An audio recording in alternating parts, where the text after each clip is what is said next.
بسم اللہ الرحمن الرحیم۔ شروع اللہ کے نام سے جو بڑا مہربان نہایت رحم والا ہے۔ محترم سامعین کرام، ہمارا آج کا موضوع ہے کہ جب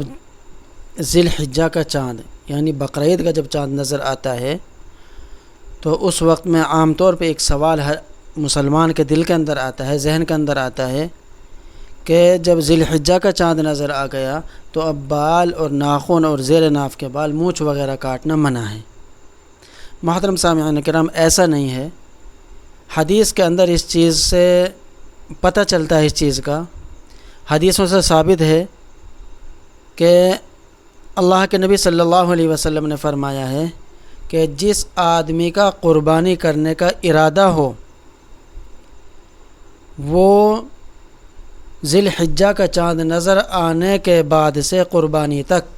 اپنے زیر ناف کے بال، ناخن اور مونچھ اور سر کے بال یعنی یہ نہ کٹائے، نہ خود کاٹے نہ کٹاوے۔ صرف یہ حکم اس کے لیے ہے جو قربانی کر رہا ہے، جس نے قربانی کرنے کا ارادہ کیا ہے، چاہے اس کے اوپر قربانی واجب ہو یا نہ ہو، چاہے کسی نے چھوٹے جانور کے ذریعے قربانی کرنی ہے، چاہے کسی نے بڑے جانور کے اندر حصہ لیا ہے، چاہے جس نیت سے بھی آدمی کا ارادہ ہو، جس طریقے سے آدمی کا ارادہ ہو قربانی کرنے کا، تو ان کے لیے یہ عمل مستحب ہے۔ اور ہمیں یہ چیز سمجھ لینی چاہیے کہ مستحب کہتے کس چیز کو ہیں۔ مستحب اس چیز کو کہتے ہیں کہ جس کا کر لینے سے بہت زیادہ ثواب ہے اور نہیں کرنے سے کوئی گناہ نہیں ہے۔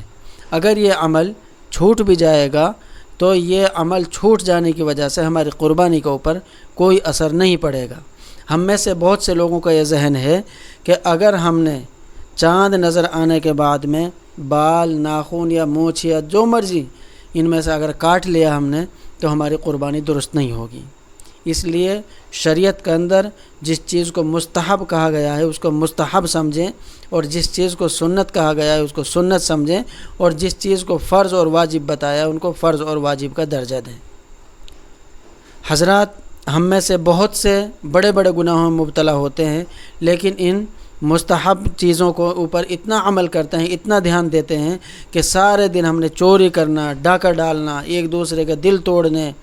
اور ایک دوسرے کا حق مارنا، ان چیزوں کو ہم گناہ نہیں سمجھتے ہیں، لیکن ایک مستحب کو حرام تک ہم قرار دے دیتے ہیں۔ اس لیے اللہ تعالی ہمیں صحیح سمجھ عطا فرمائے۔ اس مسئلے کو پھر سمجھ لیں کہ بال اور ناخن کاٹنے کا اس کے لیے حکم ہے جس آدمی کا قربانی کرنے کا ارادہ ہو، اور اس میں بھی احتیاط یہ ہے کہ اگر کسی آدمی کو 40 دن سے زیادہ ہو گئے ہیں زیر ناف کے بال کاٹے ہوئے یا ناخن کاٹے ہوئے تو اس کے لیے ضروری ہے کہ چاہے ذی الحجہ کا چاند نظر آ گیا ہو لیکن پھر بھی وہ اپنے بال اور ناخن کاٹ لے۔ اگر وہ نہیں کاٹے گا تو وہ خود گنہگار ہوگا۔ اس لیے ہم ثواب سمجھ کر گناہ نہ کریں، اور جو بھی ہمارے سامنے مسئلے مسائل آئیں، جو ہمارے سامنے کوئی بھی رکاوٹ آتی ہے تو اس کے بارے میں ہم اپنے نزدیکی علماؤں سے، ائمہ حضرات سے، ان سے رابطہ کریں اور ان سے صحیح طریقے سے مسئلہ جان کر ان پر عمل کریں۔ اپنی من گھڑت کہانی کوئی نہ بنائیں